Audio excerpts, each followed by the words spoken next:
할렐루야. 자, 우리 옆에 한번 인사하십시다. 내 옆에 앉아주셔서 참 감사합니다. 감사합니다. 벌써 명절이 되어가지고요. 이제 명절 연휴가 되어서 여러분들이 많이 이제 고향으로도 가고 보이지 않는 분들도 있는데, 여러분 여하튼 긴 연휴입니다. 연휴 가운데 하나님의 은혜 가운데 보내시고, 또 한편으로 보면 굉장히 시험을 받을 만한 시간들이에요. 이 명절을 지나면서 우리가 함께 좋은 시간을 보내지만 굉장히 또 시험이 많이 오는 시간이기도 합니다. 가족 간에 또 여러 일들 가운데 그래서 여러분 신앙으로 또 믿음으로 잘 무장하고 가셔야 이게 승리가 됩니다. 여러분 은혜 가운데 승리하셔서 다음 주에 또 기쁜 마음으로 보실 수 있기 바랍니다. 보통 명절이 지나고 나면요, 그 다음 주 주일이 많이 힘든 경우가 있어요. 일하는 것도 지쳤고 또 영적으로도 다운되는 경우가 있는데, 미리 예방주사를 놓고 말씀을 드리는 거예요. 그런 시험이 있는 많은 주간이 또 명절이기 때문에 여러분 잘 마음을 지켜서 다음 주에는 기쁜 마음으로 이겼습니다 하고 우리 하나님께 나와 예배하는 여러분 되기 바랍니다. 자, 여러분 아이를 키우면서 이런 경험이 한두 번쯤 있을 것이라 생각하는데, 아이에게 무엇을 가져오라고 시킵니다. 그러면 가져온 것을 보면 엉뚱한 것을 가져오는 거예요. 예를 들면, 자, 식탁 위에 차키가 있으니까 그걸 가져오라 시킵니다. 그럼 아이가 키를 가져오기는 가져왔어요. 근데 받아보니까 그게 차키가 아니고 방문 열쇠, 방문 키입니다. 그래서 왜 이런 걸 갖고 왔냐? 아빠가 차키 갖고 오라고 하지 않았냐? 그랬더니 그렇게 말하면 이런 얘기를 합니다. 그냥 키 갖고 오라고 하셨잖아요. 그래서 뭘 못 들었어요? 차는 못 들었어요. 키는 들었는데. 이런 얘기들, 이런 경우를 몇 번 저도 당하고 나니까 그 다음에 아이에게 심부름을 시킬 때는 제가 더 신중해져야 했습니다. 그래서 몇 번씩이나 아이가 귀찮을 정도로 설명을 하고 확인을 합니다. 뭐라고 했지? 뭐 갖고 오라고 했지? 무슨 키? 자동차 키야? 이런 식이에요. 확실하게 물어보고 대답을 구하는 식이에요. 근데 여러분 꼭 이것이 아이들의 경우만 그렇지 않습니다. 모든 사람이, 어른도 마찬가지로 잘 알아듣지 못하는 경우가 많이 있다는 거예요. 이 주의를 기울이지 않으면 똑같습니다. 우리가 하나님의 말씀을 들을 때도 마찬가지입니다. 그 음성을 듣기 위해서 우리가 우리의 마음과 귀를 아주 신중하게 기울여야 한다는 것이죠. 하나님의 말씀은 우레소리와 같지 않고 세미한 음성으로 들리는 경우가 많습니다. 연한 풀잎에 떨어지는 이슬비 같은 소리처럼 들릴 때가 또 있습니다. 그래서 우리의 마음과 귀를 더 집중해서 하나님의 말씀에 올려드려야 합니다. 그래야만 들릴 수 있는 거예요. 여러분 사실 모든 말씀이 다 나에게 주신 말씀이기도 합니다만, 특별히 내게 주시는 말씀이 있어요. 나의 특별한 상황, 그 상황이 아주 시의적절하게 하나님께서 능력이 되시는 말씀을 우리에게 주시는데, 그것을 우리는 레마의 말씀이라고 하죠. 레마의 말씀. 하나님께서 내게 하시는 말씀이 있는데 그 말씀을 듣는 자는 살아나는 것입니다. 소망이 있는 것입니다. 여러분 우리가 여기 교회에 모여서 함께 예배하고자 하는데, 우리는 이 곳에서 세상에서 말하는 사상이라든가 도덕이나 교양 강좌를 듣기 위해서 모인 것이 아닙니다. 그런 강좌들은 얼마든지 세상에 많이 있습니다. 이곳에서 우리는 하나님의 말씀을 듣기 위해서 모였다 하는 사실입니다. 여러분 하나님께서는 유대 백성들에게 이렇게 말씀해요. 23절 오늘 읽은 말씀을 보면, 너희는 귀를 기울여 내 목소리를 들으라. 자세히 내 말을 들으라. 어찌해서 하나님께서 이스라엘 이 사람들에게 귀 기울여 자세히 들으라, 자세히 내 말을 들으라 이렇게 말씀하시는 것일까요? 한마디로 말씀드리면 그동안 이들이 하나님의 말씀을 너무도 듣지 않고 있었기 때문이에요. 그래서 자세히 들으라 하는 말씀이에요. 하나님께서 그동안 많은 말씀을 해주셨지만 이스라엘 백성들은 귀 기울여서 듣지 않았습니다. 특히 나라의 고위 관리나 지도자들이 더욱더 그러했어요. 이사야 28장 1절을 한번 보시면 이렇게 시작하고 있어요. 에브라임의 술 취한 자들의 교만한 면류관은 화 있을진저. 에브라임 하면 남유다가 아니고 북이스라엘에 속해 있는 지파예요. 이들이 면류관을 받았다고 하는 겁니다. 면류관은 것은 고위 그 영광스러운 지위에 올라갔다는 것이고, 이들이 영광을 받고 높임을 받았다는 것이에요. 그런데 그 면류관을 쓴 사람들이 술에 취해 있어요. 교만해져 있다는 겁니다. 또한 7절에 보면 이들은 포도주와 독주로 말미암아 옆걸음 친다고 했습니다. 여러분, 인생의 길을 똑바로 걸어가지 못하고 있는 거예요. 누구보다도 더 바르게 걸어야 할 사람들이 누굽니까? 그 나라의 고위 관리와 영적 지도자들이었는데, 그런데 이들이 술에 취해 있었다는 거예요. 곧 세상에 취해 있습니다. 그렇게 되면 문제는 뭐냐면, 더 큰 문제는 그릇된 재판을 하게 되고 그릇된 실수를 하게 된다는 거예요. 실수를 하게 된다는 것이죠. 그러면 하나님의 공의로운 나라가 이루어지지 않습니다. 불법이 판을 칩니다. 하나님이 받으셔야 될 영광이 있는데 그 대신에 사람들이 영광을 받는 그런 세상으로 바뀌어버리는 겁니다. 여러분, 이렇게 되면 하나님의 진노 아래에 들어가게 돼요. 그리고 나면 그 다음에는 하나님의 심판이 있게 됩니다. 이사야 선지자는 바로 이 사실을 사람들에게 알려주고 있어요. 그리고 이사야 선지자는 이런 북이스라엘의 상황을 알려주면서 남유다 사람들에게 말씀하는데 14절을 다시 넘어서 보시기 바랍니다. 이러므로 예루살렘에서 이 백성을 다스리는 너희 오만한 자여 여호와의 말씀을 들을지어다. 그러니까 남유다의 지도자들에 대해서는 오만하다고 분명하게 말하고 있어요. 오만하다는 것은 하나님의 말씀을 무시하면서 다른 사람들을 업신여기고 있다 하는 것입니다. 그리고 22절의 말씀으로 넘어가 보면 그러므로 너희는 오만한 자가 되지 말라. 하나님의 진노와 심판이 있으니까 오만한 자가 되지 말라. 그리고 이어서 오늘 본문의 말씀으로 이어지는 건데 너희는 귀 기울여서 하나님의 목소리와 말씀을 들어야 한다는 거예요. 자, 여러분, 왜 그럴까요? 이 사람의 교만과 오만과 독소는 그 사람을 망하게 합니다. 나라의 지도자가 그러하면 나라가 망하는 거예요. 앞에서 사람을 이끌고 안내하는 사람이 자기의 권력에 취해서 나라를 다스리면 그 나라는 오래가지 못하고 그 지도자도 망합니다. 우리나라의 권력을 잡았던 사람들을 한번 생각해 보십시오. 다는 아니어도 많은 역사가 평가하기를 오만과 독선에 빠진 사람들이 있었어요. 후대에 분명한 심판을 당하게 되었습니다. 또 북한의 공산 정권을 생각해 보십시오. 북한의 공산 정권에 대한 환상을 우리는 갖지 말아야 돼요. 잘못된 거예요. 오만과 독선에 빠져 있는 정권입니다. 여러분, 교만과 오만과 독선에 빠져 있던 나라의 사람들에게 하나님은 분명히 말씀합니다. 너희는 하나님의 말씀을 귀 기울여서 들어야 한다. 솔로몬이 이제 다윗의 뒤를 이어서 왕이 되었을 때 그 나라의 백성을 잘 다스리기 위해서 하나님께 기도를 합니다. 하나님께 구했을 때 하나님께서 정말 귀한 것을 구했다 인정하시고 응답을 해주시는데 무엇을 구합니까? 하나님께 지혜를 구하죠. 자, 우리 말씀 한 군데 보시죠. 역대하 1장 10절 함께 읽습니다. 주는 이제 내게 지혜와 지식을 주사 이 백성 앞에서 출입하게 하옵소서. 이렇게 많은 주의 백성을 누가 능히 재판하리이까. 솔로몬이 1000번제를 하나님께 드리고 나서 하나님께 구한 것은 하나님의 지혜와 지식이었습니다. 여러분, 그러면 이런 하나님의 지혜와 지식을 어떻게 받을 수 있을까요? 하나님의 말씀을 듣는 것으로부터 그 지혜와 지식이 시작된다 하는 거예요. 또 열왕기상에 보면 같은 역대하 1장 10절과 같은 말씀인데, 같은 상황에 기록된 말씀인데 이렇게 좀 다르게 기록이 되어 있어요. 열왕기상 3장 9절 시작. 누가 주의 이 많은 백성을 재판할 수 있사오리이까. 듣는 마음을 종에게 주사 주의 백성을 재판하여 선악을 분별하게 하옵소서. 아멘. 그러니까 역대상의 말씀과 열왕기상의 이 말씀은 같은 말씀이에요. 단지 무슨 차이가 있습니까? 지혜와 지식과 듣는 마음, 이 차이가 있는 거예요. 그러니까 하나님의 말씀을 듣는 것으로부터 지혜와 지식이 들어오게 된다 하는 것을 말씀하고 있습니다. 예수님께서 비유로 말씀하신 농부의 비유에, 씨 뿌리는 농부의 비유에 보면 좋은 땅의 특징에 대해서도 설명을 하죠. 누가복음 8장 15절 말씀 또 읽어보겠습니다. 좋은 땅에 있다는 것은 착하고 좋은 마음으로 말씀을 듣고 지키어 인내로 결실하는 자니라.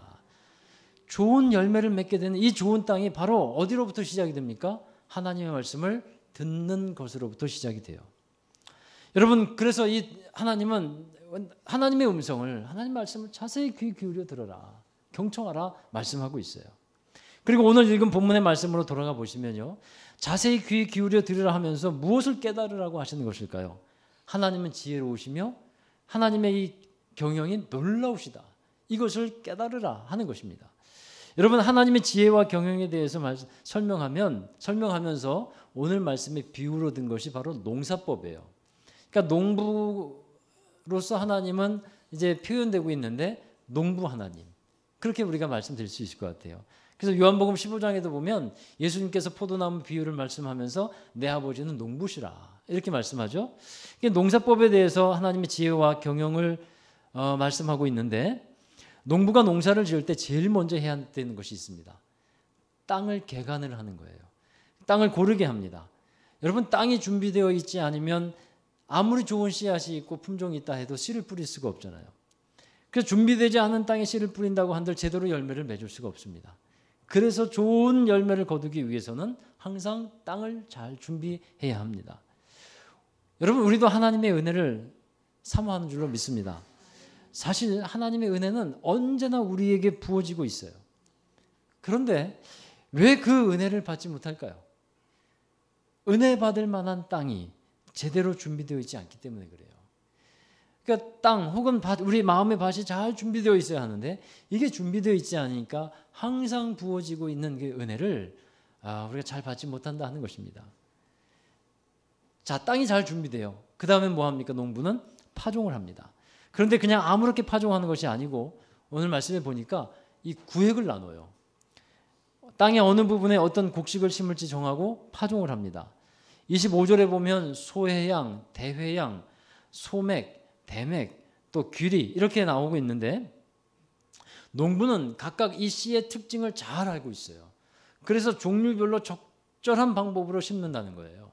소회양, 대회양은 향신료로 쓰이는 식물인데 소회양은 아주 씨가 작습니다. 그래서 씨를 이렇게 흩뿌리면서 파종해요. 대회양은 소회양보다는 씨가 큽니다. 그래서 한 줌씩 집어서 살살 뿌립니다. 그러니까 씨의 특성에 따라서 파종하는 방법이 다르다는 거예요. 그리고 대맥은 키가 크게 자라요. 그래서 띄엄띄엄 심습니다. 그리고 이어서 귀리는 어떻게 심냐면 밭의 가장자리로 이렇게 둘러서 바람막이가 되고 보호하는 그런 역할을 해요. 여러분 이처럼 씨에 따라서 종류에 따라서 파종하는 방법이 다르다는 거죠. 또 추수하는 방법도 달라요. 어떤 것은 추수하는데 이게 곡식을 탈곡을 하는데 도리깨를 사용하는 것도 있고 어떤 거는 수레바퀴를 이용해서 추수를 하기도 합니다. 어떤 식물은 말굽으로 밟아서 추수를 합니다. 우리 나라에서 하는 추수 방법과는 좀 차이가 있지만 하여튼 이렇게 추수 방법도 다르다 하는 거예요. 이와 같이 각 곡식마다 추수하는 방법, 다른 방법으로 추수를 하는데 이 모든 것들이 다 어디로부터 비롯됐다는 겁니까? 하나님의 지혜, 하나님의 경영으로부터 비롯되었다고 말씀하고 있는 겁니다. 그래서 오늘 말씀의 결론이 뭐냐면요. 이사야 28장 29절 함께 읽습니다. 이도 만군의 여호와께로부터 난 것이라 그의 경영은 기묘하며 지혜는 광대하니라. 아멘. 여러분 28장을 한번 쭉 제가 정리를 다시 한번 해드리면 북이스라엘의 교만한 사람들 또 남유다의 오만한 사람들 하나님의 말씀을 듣지 않고 자기가 지혜롭다 하고 지식 있다 하고 자기 판단과 생각으로 나라를 이끌려고 하고 있고 살아가는 사람들 그 사람들에게 하나님의 말씀을 들어라. 너희의 지혜는 아무것도 아니다. 지혜의 근본은 하나님으로부터 온다는 것을 분명히 알려주고 있는 말씀입니다. 여러분 하나님이 이 농부를 예로 드시면서 하나님의 지혜를 설명해 주셨는데 우리 자신들을 생각해 보아도 그러지 않습니까? 하나님은 우리를 가장 잘 알고 있는 분이에요. 우리가 있어야 할 곳, 우리가 머물러야 할 자리들을 너무도 잘 알고 있습니다. 우리 형질을 알고 계시고 우리 성질을 알고 계시고 우리 약함도 알고 계십니다. 그래서 하나님은 우리를 기르시는데 우리를 기르시는 방법도 다 다양하다는 거예요. 어떤 사람은 씨를 뿌리듯이 던져지는 사람과 같은 사람도 있습니다. 근데 어떤 사람은 하나하나 신중하게 심는 사람도 있어요. 하나님께서 심는 방법도 달라요. 하나님이 다양한 방법으로 또 사람을 부르시고 다양한 방식으로 사람을 사용하십니다. 각자 태어난 환경도 다르고 살아가는 조건도 다르고 재능도 다르고 잘하는 것도 다릅니다. 여러분 그러나 분명한 것은 우리를 기르시고 다루시는 하나님의 지혜와 경영이 각자에게 있다 하는 사실이에요. 우리는 그것을 신뢰해야 합니다. 심겨지는 방식과 길러지는 모습은 각각 다릅니다. 그러나 여러분 하나님이 기대하시는 것은 같아요. 무엇을 기대하실까요? 열매를 기대하십니다. 지혜로운 경영자가 되시는 농부이신 하나님은 우리에게 열매를 기대하셔요. 그것도 나쁜 열매가 아니라 좋은 열매, 건강한 하나님의 나라의 백성으로서 살아갈 것을 기대하고 계시는 줄로 믿습니다. 곡식이 열매를 맺으면 알곡과 쭉정이를 구분해서 드리는 과정도 다 다르잖아요. 어떤 것은 살살 텁니다. 어떤 것은 그냥 세게 텁니다. 밀과 보리 같은 것은 요즘으로 말하면 세게 돌아가는 탈곡기에 들어갔다 나와야 합니다. 여러분, 그와 같이 하나님이 우리를 만드시는 방법도 다 달라요. 어떤 사람은요 좀 더 강한 강도로 다루셔요. 어떤 사람은 살살 다루셔요. 왜 하나님이 이렇게 불공평하게 하십니까? 말할 게 없어요. 왜냐하면 그게 하나님의 지혜이고 하나님의 그 사람을 경영하시는 방법이기 때문에 그렇습니다. 이러한 모든 것은 다 하나님의 지혜와 경영의 안에 들어가 있는데, 따라서 우리에게 필요한 것은 뭐냐면 다른 사람과 비교할 필요가 없어요. 나에게 주어진 삶 속에서 늘 감사하면서 열매를 맺어가는 삶을 하나님과 함께 이루어가는 것입니다. 나의 삶의 현장 속에서요. 지음을 받은 자가 어찌 우리가 지으신 일을 힐난할 수 있겠습니까? 여러분, 저도 목회를 하고 있습니다만 목회를 하고 있는 주의 종들이 환경이 다 달라요. 어떤 사람은 큰 교회 목사의 아들로 태어나서 더 좋은 환경에서 목회를 하는 분들도 있습니다. 어떤 사람은 척박한 땅에서 목회를 하는 분들도 정말 많습니다. 그래서 재미있는 말로 목회자 중에서도 성골이 있고 진골이 있고 신의 아들이 있고 뭐 인간의 아들이 있고 또 성골 진골, 또 아무것도 배경도 없고 조건도 별로 좋지 않은 사람들 해골이라 부르죠. 그래서 저도 해골에 속하는 사람 중에 하나였어요. 그러나 그 출생이나 목회적 배경을 다른 배경을 갖고 있다고 할지라도 절대로 다른 사람과 비교하거나 낙심할 필요가 없어요. 목회하는 저도 마찬가지입니다. 하나님이 그냥 그렇게 하셨기 때문에 그래요. 저는 저를 보내신 이곳에서 하나님이 기뻐하시는 목회의 열매를 최선을 다해서 맺어가면 된다고 저는 믿고 있습니다. 제가 교회를 개척하면서 목회를 하게 되었는데, 저를 향한 또 우리 교회를 향한 하나님의 지혜와 경영하시는 모습이 참 많았어요.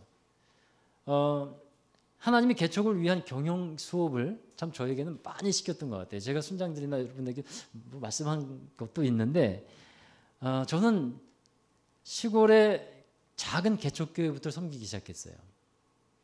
중학교 2학년 때 우리 동네 교회가 처음 생겼습니다. 정말 교회 같지도 않은 교회였어요. 조그마한 방 안에 교회가 하나 생겼어요. 그 교회, 개척교회부터 섬겼습니다. 그러다가 대학교 입학하고 이제 군대를 갔는데, 저희가 간 군대가 창설부대였어요. 말하자면 군대가 개척이 됐어요. 창설부대니까 그 군대 안에는 교회가 없었습니다. 그러다 보니까 크리스찬 장교 몇 분이서 이제 한동안 군대 밖에 교회를 나가다가 이제 장교 몇 분이서 우리 부대에도 교회를 만들자, 그런 마음이 모아졌어요. 그래서 크리스찬 사병인 저와 몇 명을 중심으로 교회를 짓기 시작했는데, 허름한 창고 하나가 있었는데 그걸 개조해서 다른 일 하지 말고 이제 교회를 만들어라 해서 교회를 창고를 다시 만들어서 교회를 꾸미기 시작했어요. 그리고 이제 모여서 예배를 드리는데 목사님이 없잖아요. 이게 정식으로 허가가 된 인가가 된 교회가 아니기 때문에 목사님이 없는데, 때마침 신병 중에 신학교 다니다가 온 이병이 하나 있었어요. 그러니까 장교 소령이나 대위 몇 분이서 야, 너가 설교해라. 그래가지고 이제 신병으로 온 이병이 앞에 나가서 이제 설교하는데 잔뜩 기합이 들어가지고 설교했던 기억이 납니다. 소령 앞에서, 대위 앞에서 얼마나 떨겠습니까? 근데 이 신병이 이제 이 강단에서 설교를 하는 거예요. 그렇게 군대에서도 교회를 개척하는 경험을 했어요. 그리고 나서 이제 제대를 하고 우리 아내와 결혼을 하고, 제가 아내와 결혼하지 누가 하겠습니까?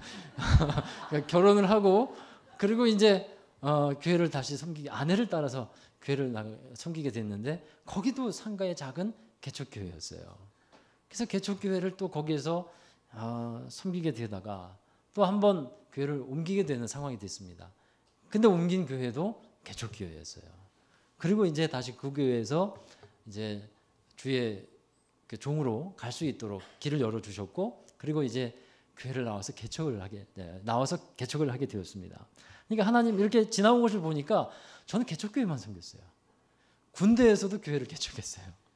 그러니까 하나님께서 이 개척을 위해서 그냥 많은 수업을 하게 하신 것 같아요. 심지어 제가 잠깐 한 6개월 동안 대학을 졸업하고 직장 생활을 한 적이 있는데 그 직장도 창설된 회사였어요. 새로 만들어진 회사였어요. 그래서 제가 지원한 부서가 영업부서였는데 대리점이 없어요. 그러니까 뭐 임무가 뭐였냐면 가서 대리점을 개설해라. 그게 저에게 맡겨진 이제 임무였어요.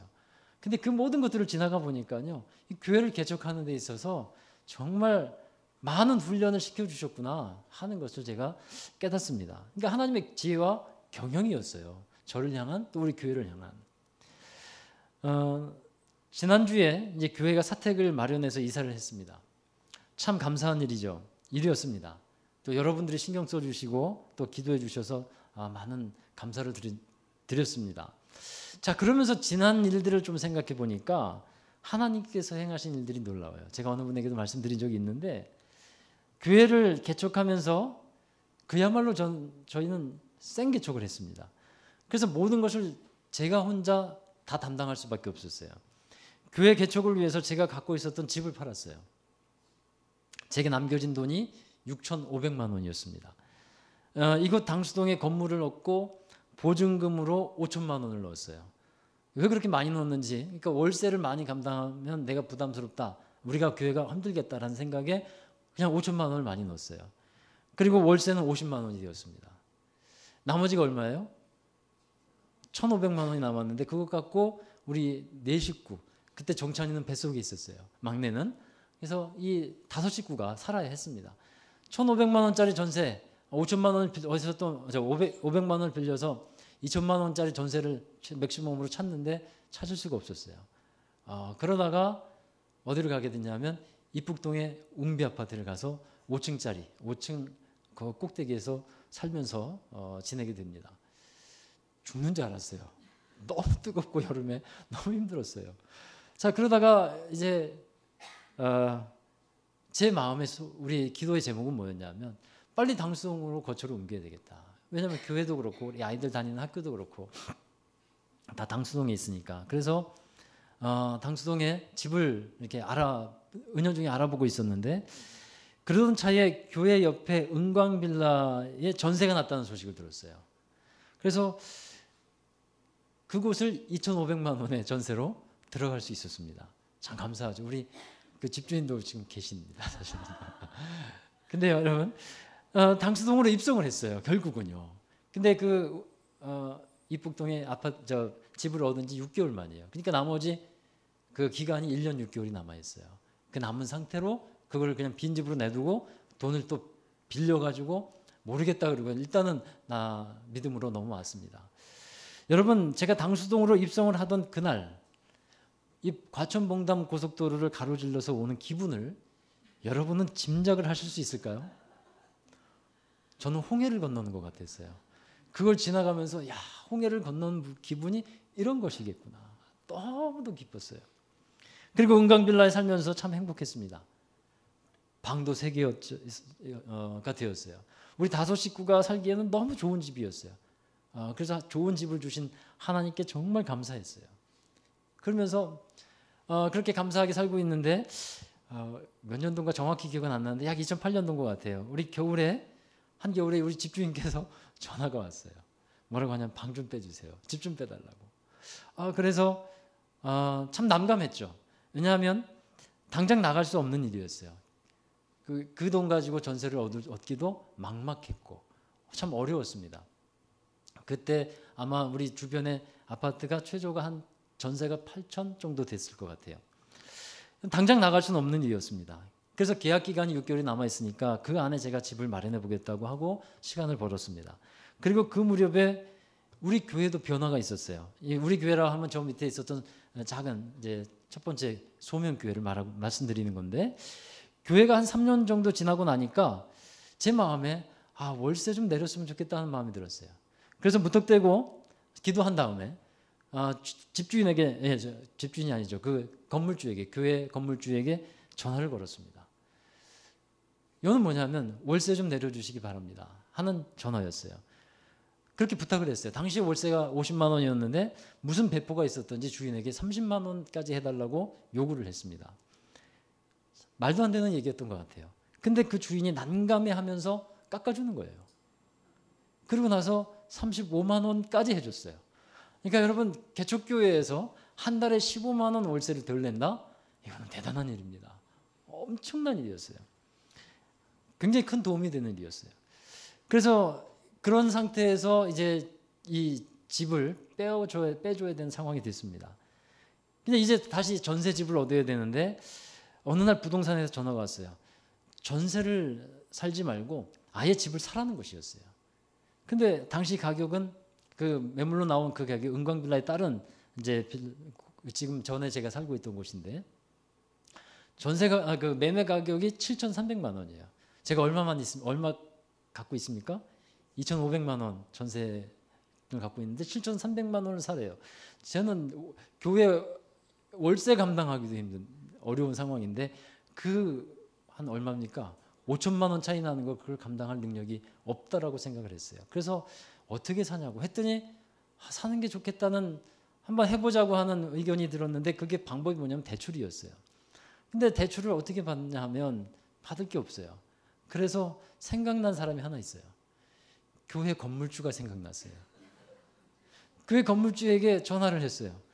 우리 상황이 이러이러해 돼가지고 내가 참 어렵게 되고 우리가 참 살 집이 없어졌다. 그러니 원하는 것이 하나 있는데 보증금 한 2천만 원만 빼주세요. 그랬더니 이제 주인이 난리가 났습니다.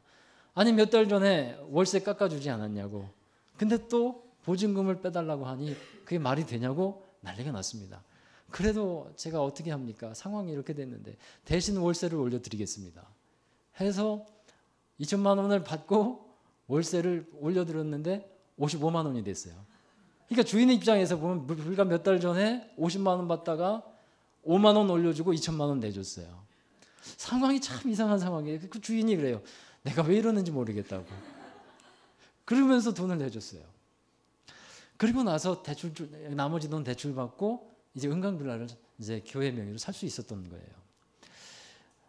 참 그 주인 생각하면요 죄송한 점이 참 많습니다. 그러나 하나님이 그분을 많이 축복해 주셨으리라고 믿습니다. 그리고 은광빌라에서 이제 더 넓은 집으로 이제 옮길 수 있게 되었는데 여러분 만약 그 집을 우리가 이제 사지 않았다면 목회하는데도 많은 지장이 있었을 것이라 생각이 들어요. 왜냐하면 집이 안정적이지 않잖아요. 그러니까 또 이사를 가야 되고 또 고민을 해야 되고 이런 상황이 금세금세 돌아오기 때문에 참 하나님께서 적절한 때에 안정적인 그런 집을 주셨다 하는 생각이 들게 됩니다. 그리고 이제 교회 사택을 아파트로 마련해서 들어가게 됐는데 제가 말씀드리는 것은 제가 사는 집이 더 좋아져서 기쁘다고 말씀드리는 게 아니에요. 우리 교회에게 하나님이 하신 일에 대해서 말씀드리는 거예요. 제가 경험한 하나님의 지혜와 경영. 여러분 어떻게 하나님께서 이런 일을 하실 수 있을까? 어떻게 그 사람의 마음을 하나님은 또 움직이셔서 그 돈 2천만 원 또 10만 원 몇십만 원 이게 사람이 마음이 강팍해지는 것이거든요. 근데 그것에 하나님이 마음이 온유해지게 하시고 또 하나님이 움직이시는 그것을 보면서 정말 하나님의 지혜와 경영은 참 놀랍다 하는 생각을 갖게 됩니다. 사랑하는 여러분, 하나님을 위해서 살아갈 때 하나님께 모든 것을 맡기며 살아갈 때 하나님이 경영해 가시는 줄로 믿습니다. 여러분이 꼭 그렇게 믿으시기 바라요. 때가 되면 자라게 하셔요. 때가 되면 열매를 맺게 하시는 것입니다. 우리가 할 일은요, 좋은 땅을 만드는 거예요. 하나님의 말씀을 잘 듣고 그 말씀의 씨가 우리 안에 잘 심겨질 수 있도록 좋은 땅을 마련해 가는 것입니다. 옛날에 그리스에 유명한 애꾸는 장군이 있었대요. 그 장군이 죽기 전에 초상화를 남기고 싶었습니다. 그래서 이름난 화가들을 불러서 초상화를 부탁했어요. 그러나 화가들이 그려낸 초상화를 보고 장군은 못마땅하게 생각했어요. 왜냐하면 어떤 화가는 애꾸 눈을 그대로 그렸고요. 어떤 화가는 그 멀쩡한 두 눈을 그려놨어요. 그러니까 그 두 개를 보면서도 한편으로는 속상하고 또 한편으로는 성한 눈을 그린 그 사람에 대해서도 또 제대로 안 그렸다는 마음이 들었어요. 그래서 사실과 다르기 때문에 화를 냈습니다. 이 고민하고 있었던 이 장군 앞에 한 어리고 이름 없는 한 화가가 장군의 초상화를 그리겠다고 나섭니다. 장군은 미심쩍었지만 초상화를 보고, 그려진 초상화를 보고 매우 흡족했어요. 그 화가는 장군의 성한 눈, 그 눈의 옆모습만 그렸어요. 여러분 얼마나 지혜롭습니까? 여러분 말씀을 마치면서 지혜는 참 소중한 것이라는 말씀을 드립니다. 그러나 우리들 머리로 꾀를 내는 것, 이것을 지혜로 여기다가는 큰 코를 다치기 쉽습니다. 그래서 성경은 말합니다. 하나님을 경외하는 것이 지혜의 근본이라. 그러므로 너희는 후히 주시고 꾸짖지 아니하시는 하나님께 구하라. 지혜를 구하라 하는 말씀이에요. 여러분 무궁한 지혜로 세상을 경영해 가시고 그 안에서 우리들의 인생도 경영해 가고 계시는 하나님을 믿으십시다. 그리고 하나님께 모든 걸 맡기며 살아가는 저와 여러분 되기 바랍니다. 그 지혜를 위해서 우리는 이 말씀을 읽어야 돼요. 그리고 말씀을 묵상해야 합니다. 그리고 기도해야 합니다. 그 말씀과 기도 가운데 하나님이 지혜를 주시고 분별력을 주실 것입니다. 여러분 그 믿음에 따라서 하나님이 또 일을 행하시는 여러분의 삶이 될 것입니다. 하나님을 경외하며 하나님의 지혜와 또 하나님의 경영하심을 믿고 살아가는 여러분 되기를 다시 한번 주의 이름으로 축원합니다. 자, 기도하겠습니다. 하나님, 무한하신 지혜와 또 위대하신 하나님의 그 경영하심을 우리가 믿고 바라봅니다. 우리의 인생도 그 하나님의 지혜와 경영하심 안에 있기를 간절히 원합니다. 나의 생각과 뜻이 참으로 많지만 그러나 그것이 하나님의 지혜 속에 있게 하여 주시고 하나님께서 주시는 복된 인도하시는 삶을 따라가는 저희들이 되게 하여 주옵소서.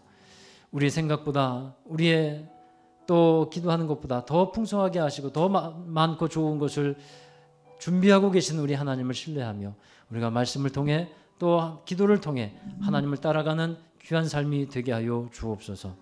예수님의 이름으로 감사하며 기도하옵나이다. 아멘. 우리 다 함께 자리에서 일어나셔서 우리 결단의 찬송 부르겠습니다. 여러분 우리가 하나님의 지혜와 경영을 생각해 볼 때 그 모든 것이 우리의 뜻이 아닌 우리의 힘이 아닌 하나님의 은혜였음을 고백하기를 원합니다.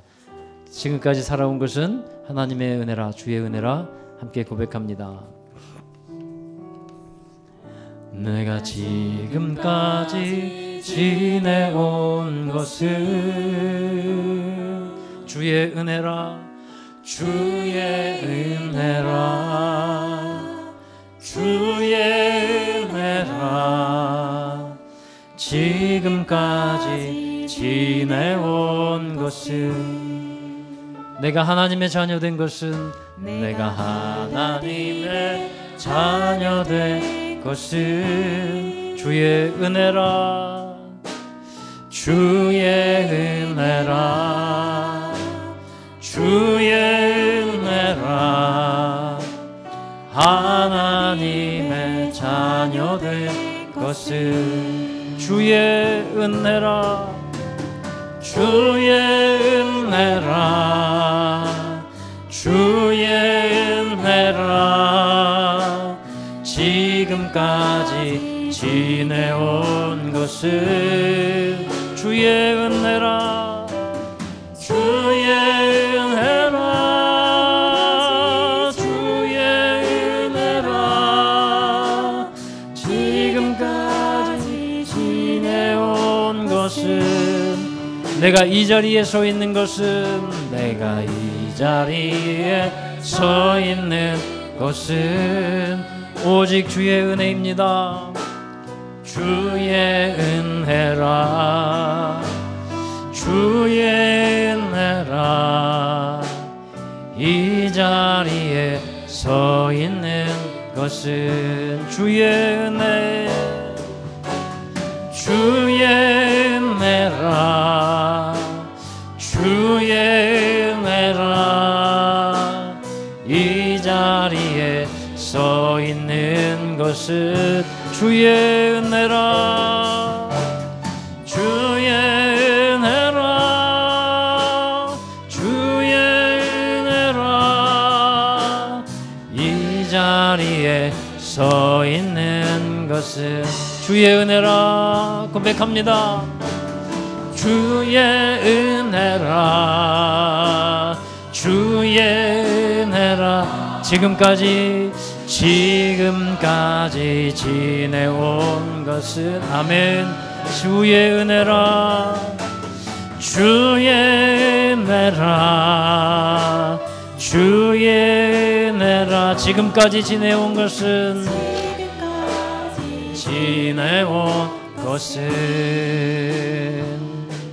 아멘. 여러분 그렇습니다. 지금까지 지내온 것 우리의 힘이 아니고 우리의 능력이 아니고 또 우리의 지혜가 아닙니다. 하나님의 은혜이고 하나님의 지혜와 경영하심 안에 있는 것이었습니다. 우리 하나님께 고백합니다. 하나님 이후로도 우리의 삶을 인도해 주실 것을 믿습니다. 우리가 할 일은 하나님의 말씀을 듣고 좋은 밭이 되어서 하나님의 인도하심을 잘 따라가는 믿음의 삶을 사는 것입니다. 우리 함께 믿음으로 결단하고 고백하십시다. 주의 은혜에 감사하며 하나님께 기도하십시다. 우리를 인도하신 하나님, 이후에도 하나님의 은혜로 하나님의 지혜와 경영하심으로 우리의 삶과 우리의 가정과 사업과 모든 것을 인도하여 주옵소서. 우리 교회를 지혜롭게 경영하여 주셔서 하나님의 귀한 나라를 이끌어 주시옵소서. 우리 함께 동성으로 기도하도록 하겠습니다. 거룩하신 아버지 하나님 감사합니다. 오늘도 주님의 경영하심과 지혜를 우리가 신뢰합니다. 그러므로 우리의 인생을 맡기며 하나님께서 모든 것을 주관해 가시도록 우리의 것을 내어드리기를 간절히 원합니다. 거룩하신 하나님, 지금까지 지내온 것 하나님의 은혜임을 고백하고 우리가 하나님의 자녀된 것도 하나님의 은혜이며 우리 잘난 것이 없고 우리 자랑할 것이 없음을 고백합니다. 오로지 주님께서 행하신 일입니다. 우리의 삶의 고백이 하나님께서 행하셨습니다, 하나님께서 이루셨습니다 라고 고백하는 삶이 되게 하여 주옵소서. 하나님, 저희들의 삶에 더욱더 하나님의 친밀하시고 함께 하시는 놀라운 역사가 있게 하여 주셔서 하나님께서 행하시는 놀라운 일들을 경험해가며 이것이 하나님의 지혜요 하나님의 경영하심이라고 고백할 수 있게 하여 주옵소서. 하나님께서 행하신 일은 놀랍습니다. 하나님께서 행하신 일은 우리의 생각보다도 뛰어나시며 우리의 기도하는 것보다 더 풍성하십니다. 하나님께서 하나님의 나라를 이루시기 위해서 사람을 택하시고 부르시며 하나님의 귀한 뜻을 이루어 가십니다. 하나님께서 부르신 자리에서 하나님의 영광을 위해 우리의 충성을 다하며 헌신하며 주님의 나라를 이루어가는 믿음의 삶을 살아가게 하여 주시옵소서. 하나님, 우리의 생각과 우리의 꾀로 우리 삶을 살아가지 않게 하여 주시고 하나님께 모든 것을 맡기며 주님께서 경영해 가시는 삶을 살아갈 수 있도록 인도해 주옵소서. 우리를 다스리시고 우리를 다루시는 방법도 다 다름을 인정합니다. 그러나 하나님께 모든 것 맡기며 다른 건 사람과 비교하지 아니하며 하나님의 말씀에 어부에 순종하며 믿음으로 삶을 살아가는 저희들 되게 하여 주시고 진정 하나님께 헌신된 믿음의 삶이 되게 하여 주시옵소서. 은혜로우신 우리 아버지 하나님, 지금까지 지내온 모든 것이 하나님의 은혜였음을 고백하며 그 모든 것 감사드립니다. 우리의 자랑한 것 없고 우리가 자랑할 것 없지만 하나님께서 우리를 긍휼히 여겨주시고 또 그 믿음 보시고 하나님께서 인도해 주셨음을 감사합니다. 이제 이후로 우리가 살아가는 방법도 하나님의 지혜와 하나님의 경영을 하심을 의지하게 하여 주시고 하나님을 두려워하며 하나님을 경외하는 삶을 살아가는 저희들이 되게 하여 주옵소서. 하나님의 말씀 위에 서게 하셔서 좌우로나 우로나 치우치지 않게 하시고 또 하나님의 신실하심을 믿고 어떤 상황 가운데서도 우리가 있는 곳에서 하나님을 위해 살며 하나님께 헌신된 삶을 살며 모든 것이 주님께로부터 왔음을 고백하고 주님의 것을 이제 인정하며 살아가는 저희들이 되게 하여 주셔서 하나님, 저희들의 삶이 우리의 힘이 아닌 하나님의 지혜와 하나님의 경영하심 속에 있게 하여 주시옵소서. 때가 되면 자라게 하시고 때가 되면 열매 맺게 하셔서 하나님의 영광을 드러내게 하시는 하나님의 그 위대하신 손길을 우리는 신뢰합니다. 하나님, 우리의 부족함 또 그 가운데서 우리를 다루시고 또 만들어가고 계시며 때로는 광야 같은 곳에서도 우리를 새롭게 하시고 만들어가고 계시는 하나님을 신뢰하게 하여 주시옵소서. 그래야 모든 일에 있어서 하나님과 함께 동역하며 주님의 귀한 나라를 이루어가는 우리 모든 성도들 되게 하여 주옵소서. 또 삶의 모든 현장들 속에서 진정 하나님을 예배하고 찬양하는 귀한 삶이 되게 하시고 가정이 되게 하여 주옵소서. 특별히 하나님 기나긴 이제 명절의 연휴를 맞았습니다. 이 기간 동안 우리 하나님 안에서 하나님을 잊지 아니하고 믿음 안에서 살아가는 귀한 성도들 되게 하여 주옵소서.